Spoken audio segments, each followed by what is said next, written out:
Good evening, everybody. I'm just checking right now to see if I'm live, and yes, I am. So that's good. Hopefully, our connection is going to be good today. Let's pray that it is.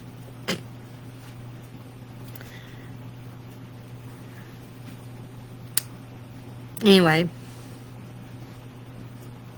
how y'all been doing? I've been alright, I guess.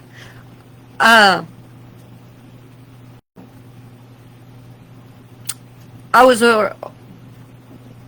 I was reminded of something, and that's what gave me the idea to do this message today. But before I do the message, I just wanted to say one thing about some aspects of things that happen. Flies again. I'm telling you, that devil, he wants to interrupt everything. I've been trying for the last hour to get on here because I've been having interruptions, and now here's all the flies in here again. So I mean, there's no flies in here until that leads me to say what I was going to say about the devil. About how he monkeys with stuff, and how he attacks the things when things are trying to be happen. That's part of this demonic stronghold that I'm talking about. It's horrible. I found out today about someone that was trying to, people try to do something good in the community. I found out, this person who had been doing something, trying to do something good for the community because he saw that there was a problem. And I don't know him personally, but I've been following him on Facebook, and I found out he got shot. And I said, it's the devil. That's the devil. The devil. Everything good that tries to happen, he thwarts it. That's the demonic stronghold I'm talking about. And the reason it's a stronghold is because there's a lot of folks out here that's feeding it. And I've been trying to tell y'all how y'all are feeding it. And there may be some people out there listening. I'm sure there are. But a lot of y'all aren't. I see it every day. You're not listening. And you can sit here and pray all day long, but when you feed the demonic stronghold, you're praying for something that you're thwarting at the same time. You're praying that God's going to bless something that you're actively working against. It doesn't make any sense. But there's people out here that are trying to do something. They try to start doing something, and the devil's going to attack them. The devil's going to throw something at you. He throws it at you left and right. I've faced this myself, this opposition. This left and right devil just attack. Because he does not want that stronghold to fall.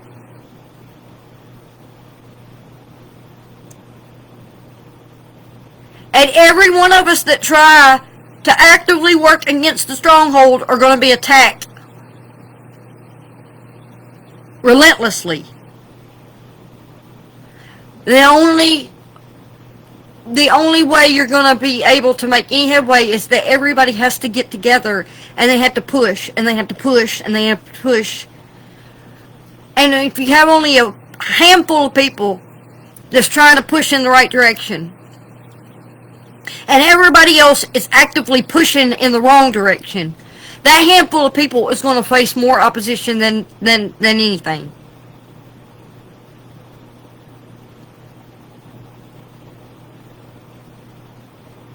That's just the way it is.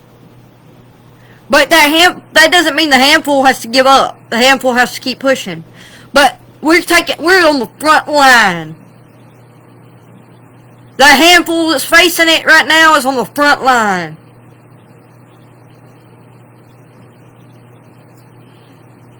We're waiting for them reinforcements.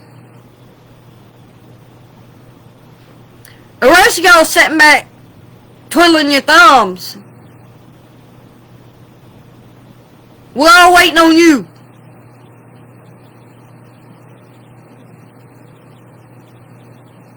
How long are you going to sit back and actively feed the thing that we're working against instead of joining the fight and helping us?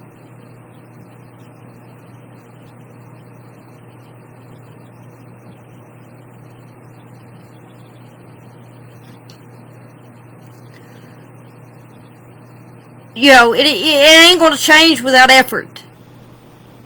It's not going to change without work. It's not going to change without fighting to change it. And it ain't going to change by human effort either. The Lord is the only solution. Because the problem is spiritual. And the spiritual, it's a demonic stronghold. The only thing that defeats the demons is Jesus.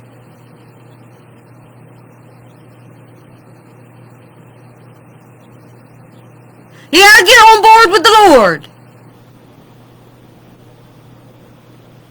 You can try every which way but loose, and you can try every way around it. Try all the loopholes there are to try to get around it. But the only way that anything is going to change is to do it the Lord's way.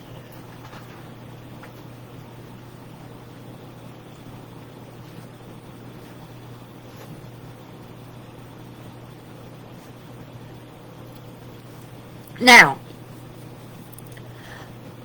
I'm really praying for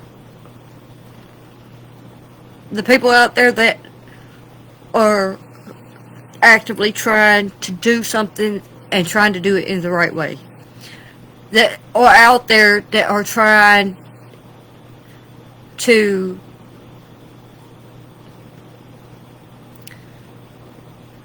bring people together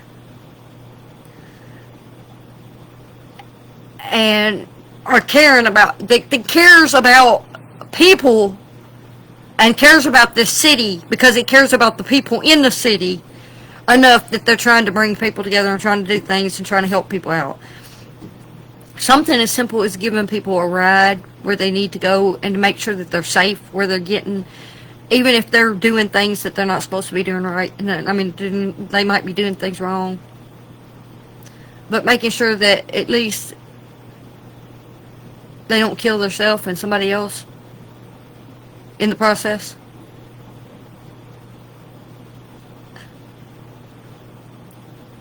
That's an honorable thing.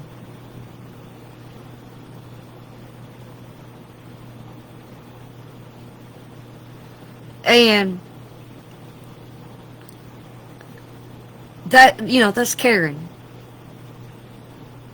And seeing something that you could do. It may be a small thing. And I mean,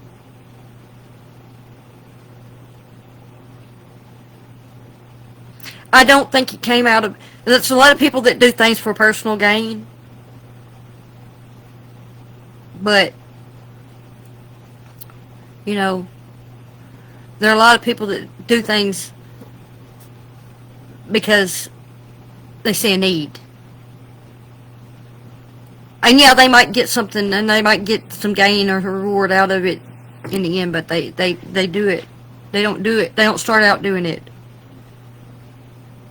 Because there's a lot of things you could do other than. So anyway, that's my 2 cents on that situation.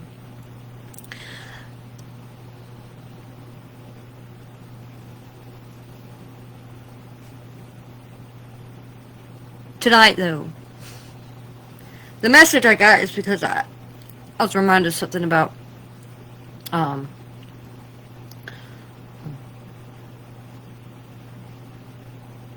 pretty much this deal about community is important. It's about unity and community. It's important. And what it has to do with is, if you go back all the way to the beginning in the story, there's a story that highlights this concept of how of something that the church is supposed to be responsible for that it is not being responsible for. Something that it's not doing correctly. That's part of the reason why things are the way they are. And it's not just the church, but because the church feels because the believers in the church, the body, because the body's failing, we're failing our brothers and sisters. We're failing those that we're supposed to help. As I said, I talked about the deal, the idea of helping, of the ministry, helping the others cross, being the tribe, the 2.5 tribes that were supposed to help the others cross. Last night, that's what was the message. And the 2.5 tribes being the ministry, and we're supposed to help the others cross so they can find their rest. We're failing at that because we're not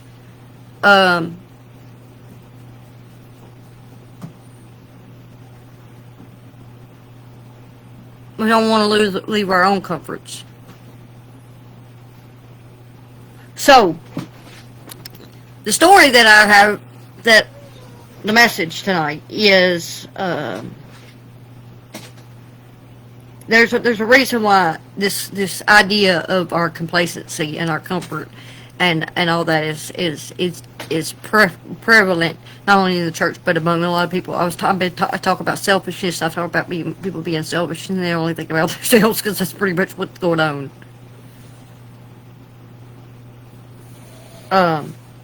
It's this division that's a detriment to unity because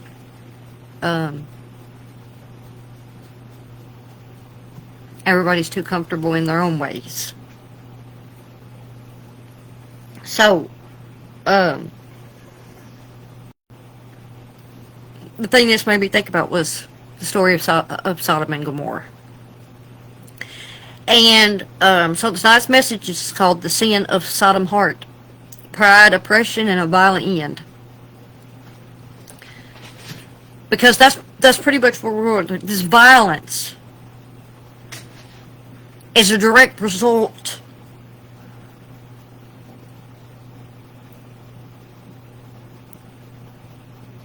of oppression, and oppression is a result of a sin of pride. And it all comes from the heart. Having a wrong heart in the first place. So, Sodom was a city that was judged harshly by God. It was destroyed. And it was destroyed because it became so wicked. It declined so drastically spiritually. It had this spiritual demise. It had descended so much into wickedness, into the spiritual wickedness, that God could not find even 10 righteous people in the city to save it. Because that's what Abraham asked. He started questioning God, and he said, well, if you find 50, and God said, well, if I find 50, and he said, what about 45? He said, what if I find 45? He said, what about 40? It's like, yeah, if I find 40. And he went all the way to 10. And that's where he left it at. It was like 10. And it turns out they couldn't find 10. He couldn't find 10. So he wasn't going to save the city, but he did save 4. He didn't save the city for the 4, but he did save 4 out of the city.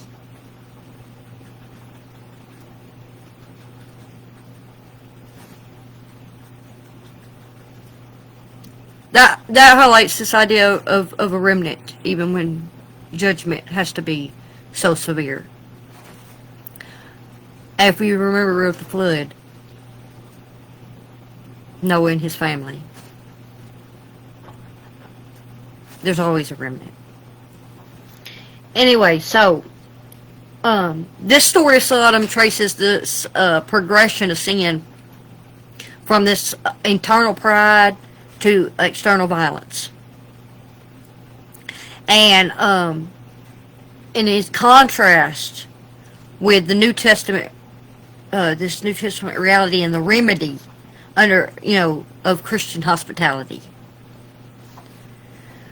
The central sin of Sodom was one of inhospitality. And their inhospitality came as a result of their pride. They were inhospitable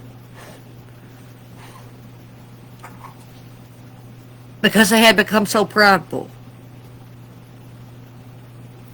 And they became violent as a result. So,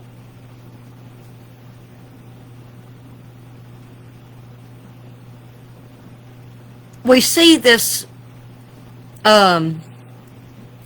this diagnosis of what Sodom's why Sodom descended, why Sodom was destroyed, what their demise was in Ezekiel. Ezekiel tells us exactly why Sodom was, what happened. And it's this indictment that Ezekiel tells us when he explains what was the reason. And the reason that Ezekiel, this is in chapter 16 of Ezekiel, is that their pride, they got so prideful because they were prosperous. They were very prosperous. And because they had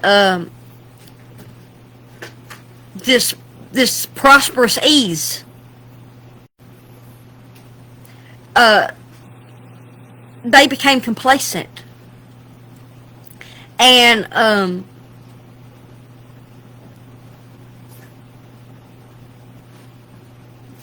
this complacency, as I said, the foundational sin was pride. Because Sodom viewed its wealth and its stability, which was excess of food and prosperous ease. They had it all. And they thought that made them superior to everybody else. They became haughty. They became prideful. They became puffed up and arrogant. They thought that they were superior. And that they didn't owe anything to anybody. Because they were so superior. Because they had so much. And this was this inward focus that they had, that they believed that they were so self-sufficient and they had it all, and so they didn't owe anybody anything.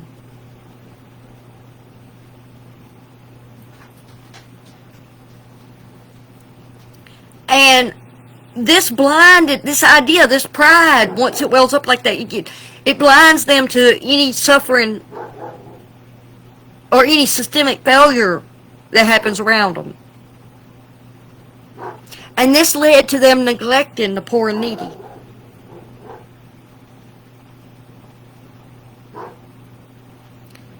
They didn't believe that they needed to do anything for anybody. We don't owe you anything. That's a result of pride. We don't have to help you. We're better than you are. That's pride.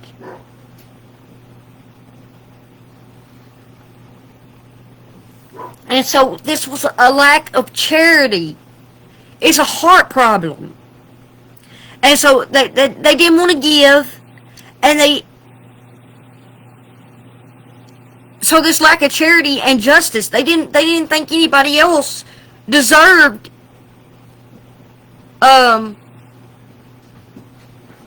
anything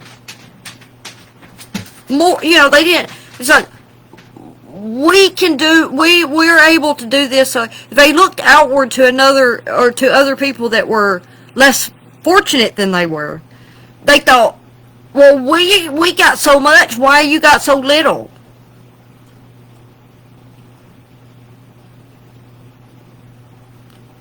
We deserve this. Obviously, you're doing something that means you Obviously, you're doing something wrong, and you're not self-sufficient. You can't do for yourself, so you don't deserve nothing.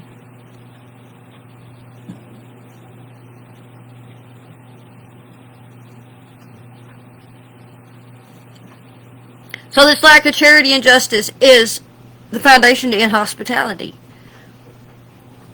We're not going to help you because you can't help yourself. We're not going to give to you because you should already have. We have. You should have too. Pride. Inhospitality is the practical outworking of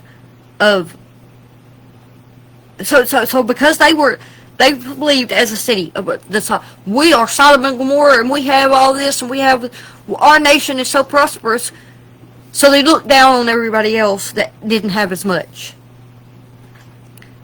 That's a form of national pride. If you believe that your nation is more blessed and you have more, and then you look down on others because you have this superiority, this supremacy. And so that was that as I said, in hospitality, they became inhospitable to others because of that sense of supremacy, that pride.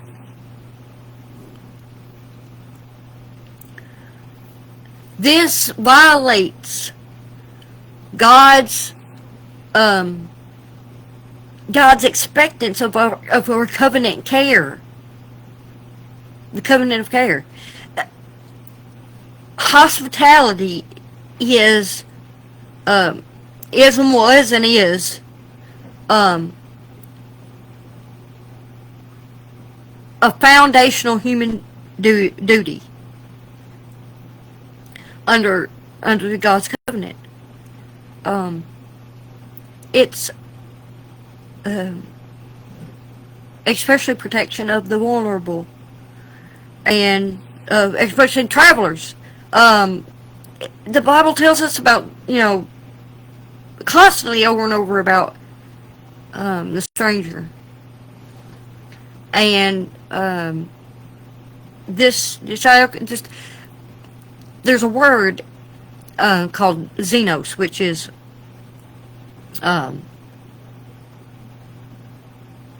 means other. And it's where we get the word xenophobia, where it's fear of other. Just about the outsiders, the strangers. So, to be inhospitable is this act of opposition to this duty that we have to the covenant of care that God gave us under the covenant to care for each other. As you know, Jesus said, we're supposed to love our neighbor. And then the Bible extends who is our neighbor. Neighbor is anybody.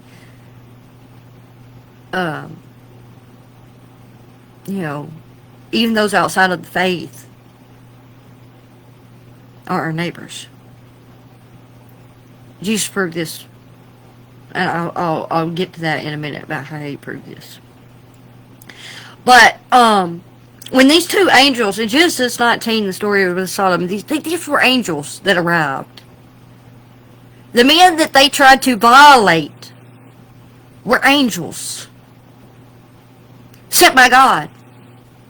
They first came to Abraham, and Abraham showed them hospitality.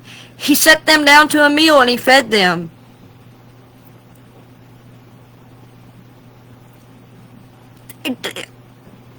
Abraham took care of these strangers, and then it was revealed to him that these were people, that these were men of God, that these were angels. And then these angels give him the message, and then they go into Sodom to see if this cry. It says there was this cry that was coming out from Sodom.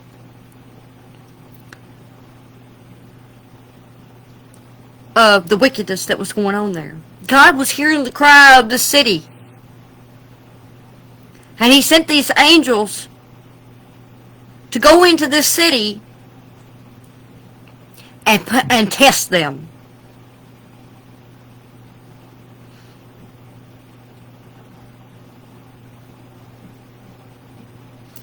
And so the angels went into the city and they failed miserably.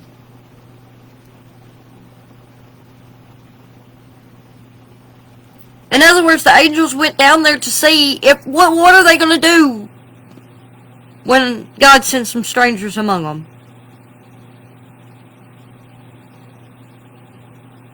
Are they going to welcome them like Abraham did and feed them and take care of them, or not? Well, they didn't. They tried to attack them.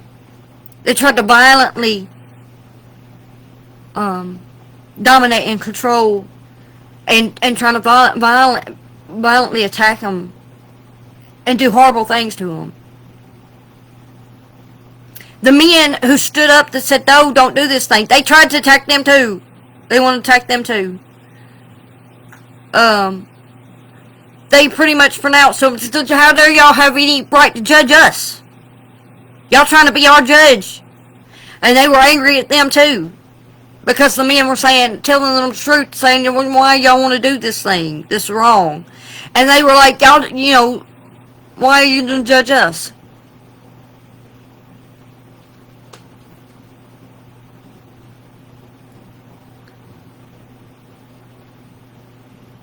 So they didn't see these two strangers that came into their city as vulnerable, unprotected guests. They didn't see them as people they needed help. These vulnerable, unprotected guests that came in their city. These were strangers. These were people that needed help. And they didn't see these people as people that needed help. They seen them as objects to be dominated and consumed, exploited.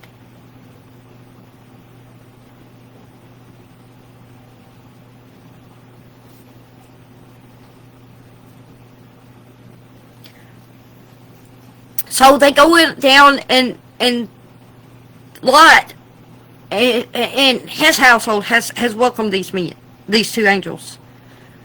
But these other people of the city are trying to break in there to do harm to them because they don't like strangers. And they want to exert their power and their control and their dominance over these strangers. And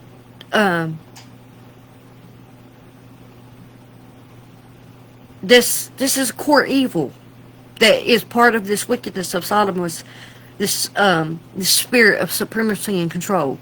We are superior, so we have the right to do as we want to you.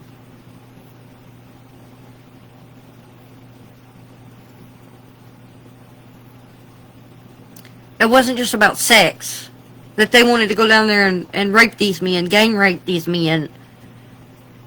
It was about control. It was about humiliation. Because they were superior, they felt superior enough that we can control and dominate you and oppress you and do whatever we want to you. Because we are superior to you. This is the evil spirit. It's demonic.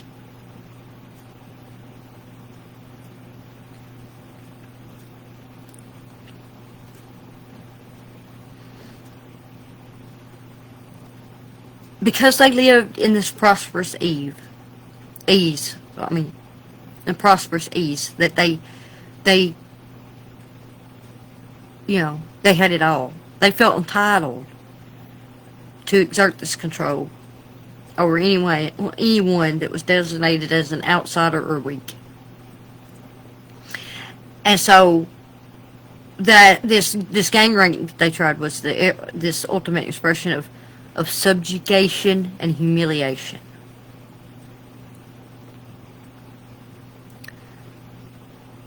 They wanted to put them up under them because they saw them as less than.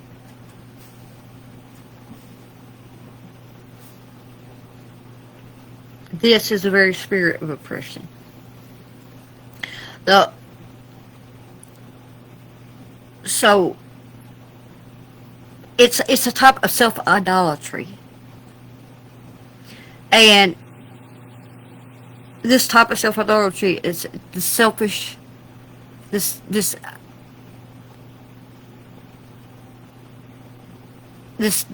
worship of your own self and your selfishness and your own gratification. And that's where this sexual exploitation thing comes from. That's part of it, sexual exploitation, because you're trying to gratify your own selfish desires, and that's what they were. They were selfish. They were so selfish that and prideful that they believed that other human beings were there for their own gratification, and that they could do anything that they wanted to them they anything they willed to do to control them, to to get something out of it, or to show their superiority.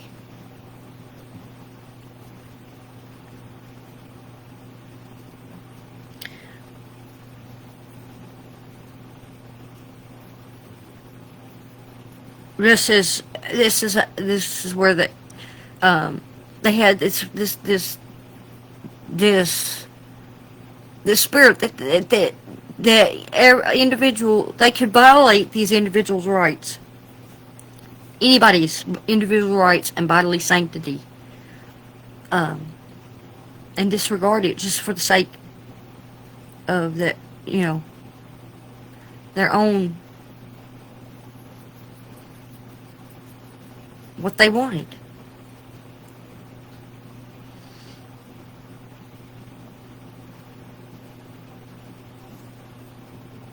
So that's how this inhospitality leads to these, it's a gateway sin, and that desensitizes people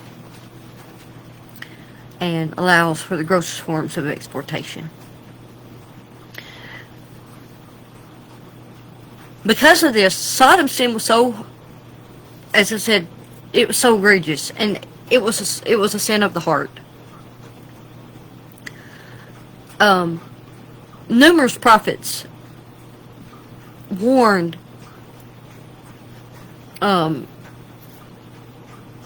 nations that would commit this sin, what would happen if they committed this sin. Of course, Ezekiel is one of them that talked about Sodom's sin and explained it, but God's judgment overall is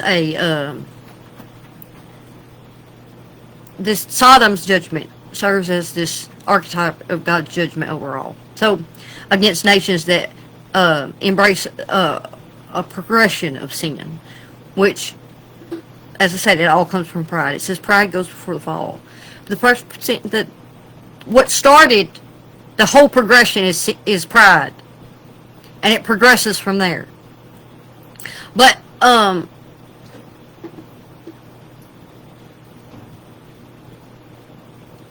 Isaiah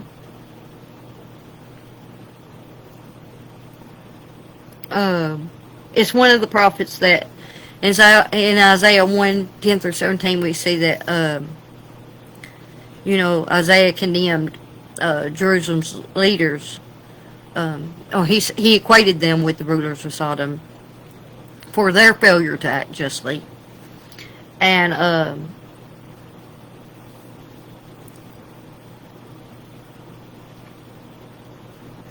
this highlights that the key marker of what they would call Sodomite nation is the failure to protect the most vulnerable.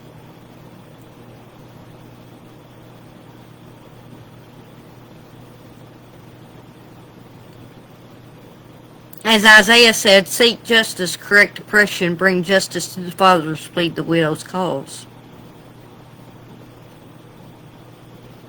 Amos also talked about, he talked about this, he warned about this. And said that God holds all nations accountable to this standard of justice, not just Israel.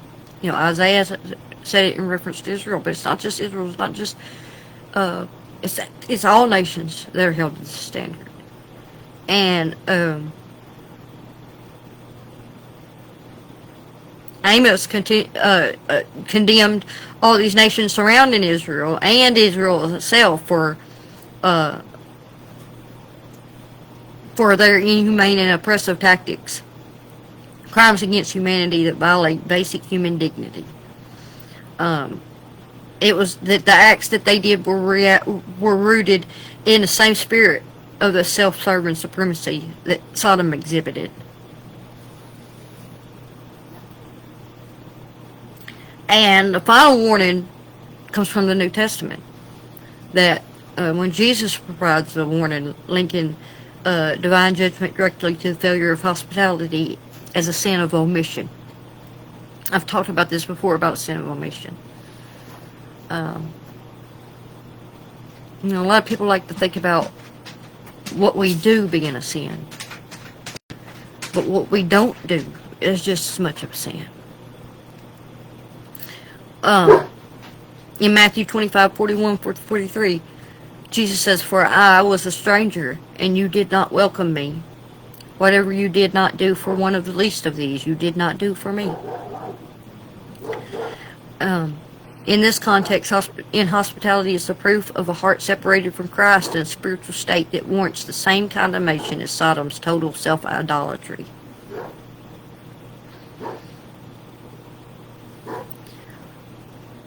So,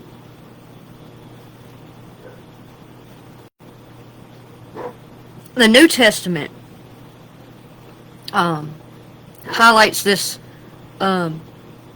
this idea. There's this word for how we're supposed to actively pursue this love for strangers.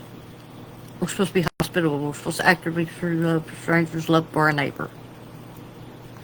And it's called dioko philoxenia. That's the Greek word for it. And it's the direct antithetical response to the spirit of pride. It's direct opposition to the spirit of pride, neglect, and domination that doomed Sodom. This idea that this welcoming of the stranger. It's this is our defense against this. This is what keeps pride from welling up. If we practice this, and it means to pursue or to chase this welcoming attitude. To actively pursue or chase this welcoming attitude. And it commands that the Christian, proactively seek the needs of others to be met. And this prevents the spiritual hardening that comes from isolating oneself in prosperous ease. So, believers are told, do not neglect to show hospitality to strangers, for thereby some have entertained angels unawares. That's what Sodom didn't know. Those men were angels. Those men of Sodom didn't know those men were angels.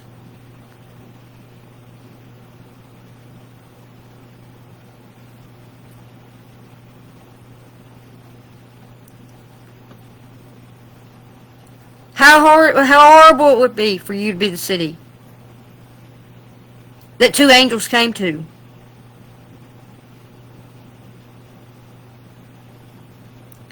I mean, a lot of people try to think about angels. They think the angels got wings and you're going to be able to see them. No. They just look like men. When Jesus met them disciples on that Emmaus road, they just looked like a stranger. They didn't even recognize him until he revealed himself to them.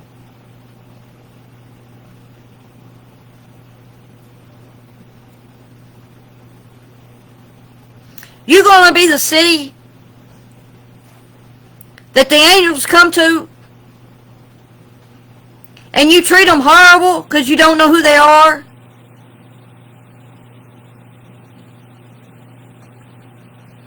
That's what the importance is, that you treat everybody the same. That you treat the stranger with welcome. Because you never know who the stranger is.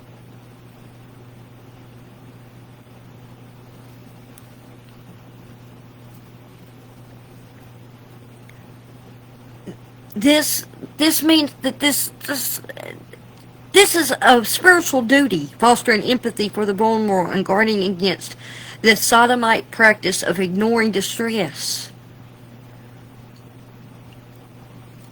The Bible contains the idea of the Good Samaritan for a reason too, because this Jesus told the story of the Good Samaritan for this very reason.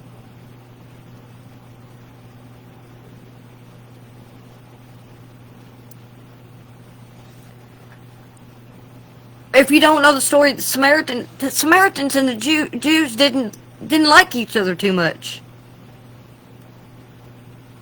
But the Samaritan sees this man on the road, and he doesn't even take into account any of that.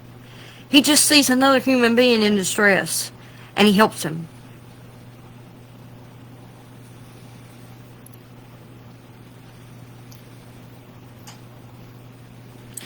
In 1 Peter 4:9, we see the command to show hospitality without grumbling. There's another, it's a weird Greek word for this called gungusmos. Gungusmos. I can't say it very good. I guess that's how it's pronounced, but it assures that the act is one of service, not domination. It actively rejects the spirit of supremacy and control that characterized Sodom. You're supposed to you don't do it with grumbling. You do it, if you do it with grumbling about it, then you're defeating the whole purpose. And still doing it out of a spirit of pride.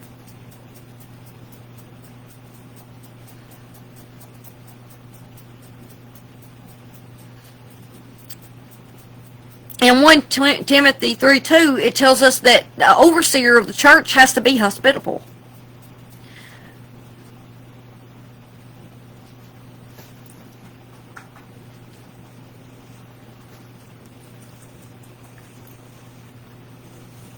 The church has to be the example. If the church fails to be hospitable, then what hope does anybody else have that they're not going to be hospitable? I mean, that they're going to emulate it.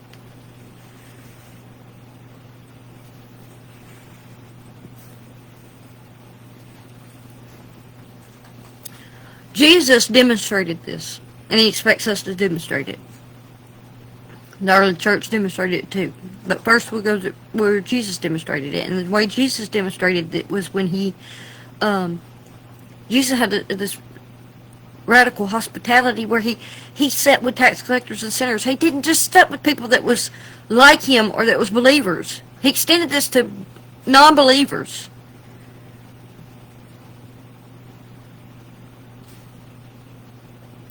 He sat down and ate with these people that other people would deem as unworthy of any hospitality.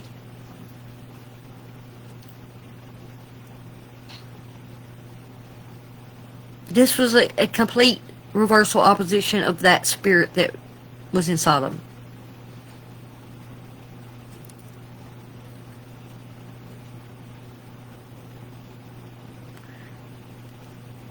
And it's the same spirit that the Pharisees had. The spirit that was prevalent in Sodom is a Pharisaical spirit. The Pharisees were inhospitable.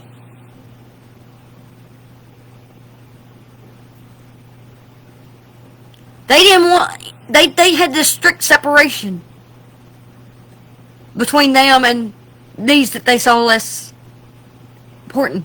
Their sin was pride. They were prideful. They thought they were better than. They were superior. Because they stuck to the strict letter of the law, these purity laws. And they used them to exclude and control.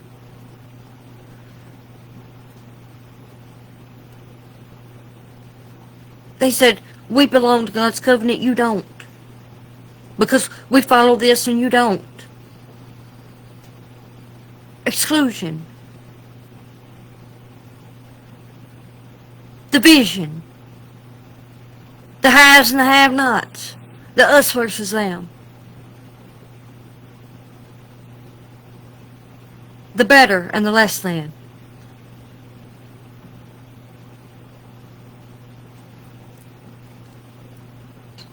So they practice a form of religious inhospitality. They use their faith or their religious practices as the form of this religious pride to exclude this idea of brotherhood and hospitality. But Jesus did the exact opposite, and they can't stand it that he did. And the reason Jesus gave was in Mark 2:7. He said, those who are well have no need of a physician, but those who are sick. I did not come to call the righteous, but sinners to repentance.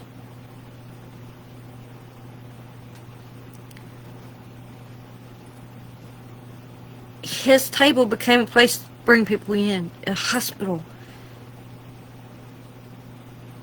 He wanted to include people because he wanted to show people that he cared.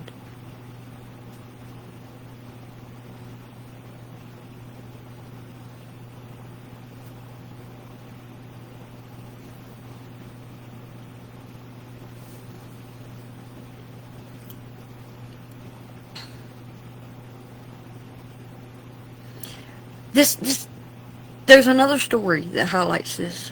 Exactly what this can bring about is Luke 19:10, the story of Jesus and Zacchaeus. Jesus included Zacchaeus, even though,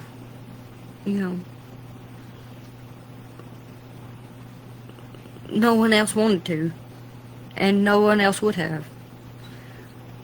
Jesus included him, and it brought about his salvation. It led to this declaration, for the Son of Man came to seek and to save the lost. That's how we save. We include. We bring in.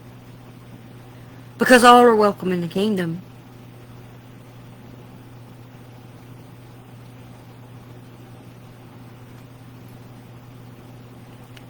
Jesus constantly said, come to me, come to me, come to me. He wants people to come. He doesn't want to exclude anybody. He wants everybody to be included. And the way they are included is they will come by faith once they see the hospitality. When they see that they're wanted.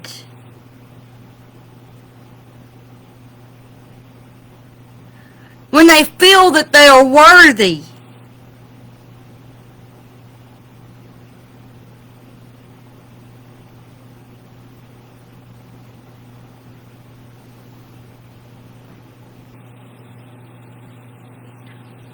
This is exactly what the church did. The early church. When they included the Jews and the Gentiles, they had to tried to solve this division between the Jews and the Gentiles.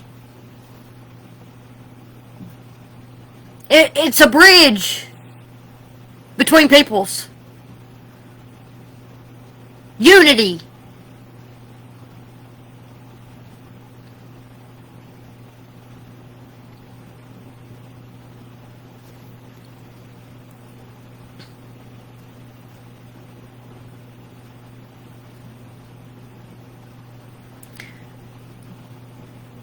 But the early church, though, had to counter this idea that these economic and social barriers that kept people from caring for the poor.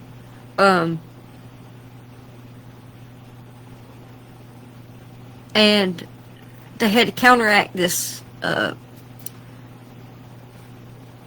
this idea, this economic pride, self-sufficiency that breeds this neglect. And they did this by sharing everything in common with each other.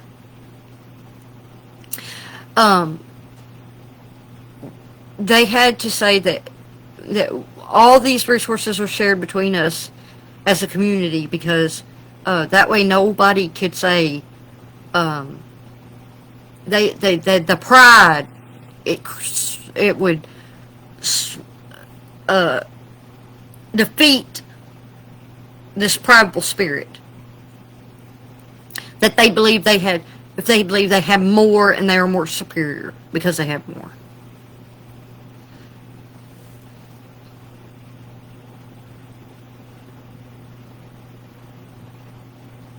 That's one of the reasons why they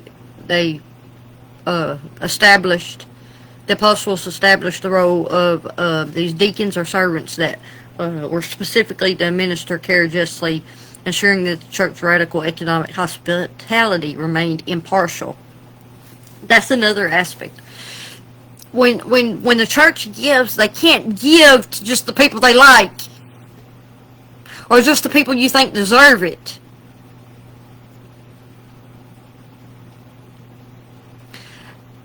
There can't be no partiality. There is no... God doesn't show favoritism. There's no partiality with God.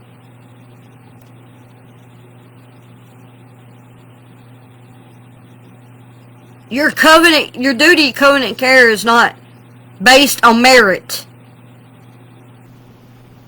It's based on your duty.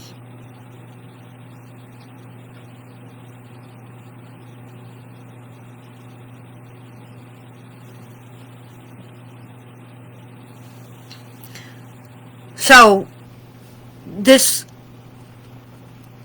idea that hospitality is the mark of the new covenant.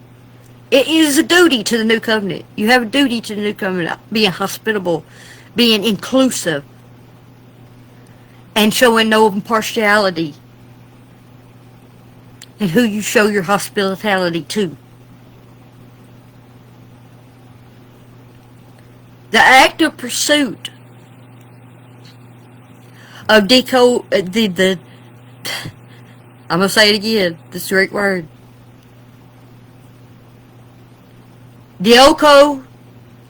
Philoxenia is the living proof of the gospel's power. By intentionally overcoming ethnic segregation and economic selfishness, the early church embodied the new covenant and actively demonstrated that the Spirit of Christ had reversed the fatal progression of Sodom's sin. That fatal progression of Sodom's sin, if you remember, was that pride from prosperity led to inhospitality, which is neglect. And that led to violent exploitation through a feeling of superiority.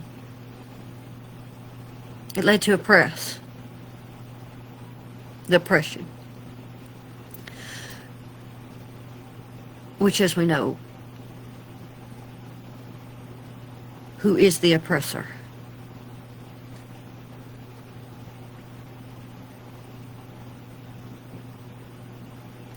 We have to be very, very careful.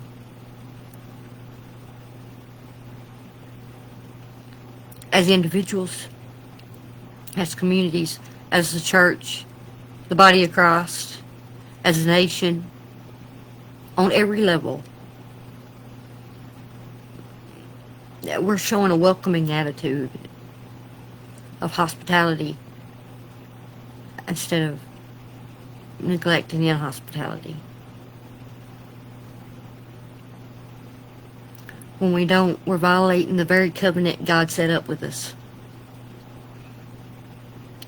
And by doing so, we are rejecting the very one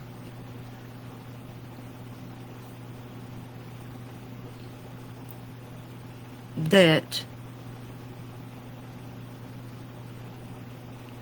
covenant is all about. He came to show us the way. He was the example of hospitality, a perfect example of hospitality, of how to include and bring people together, because that is what the kingdom is. The kingdom is unified, is unity under Christ. And we reject the king's way. We reject the way of his kingdom. We reject him.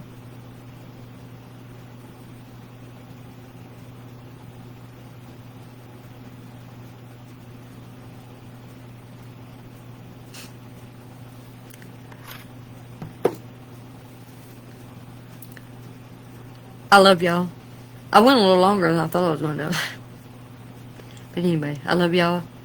And I will see y'all back here tomorrow.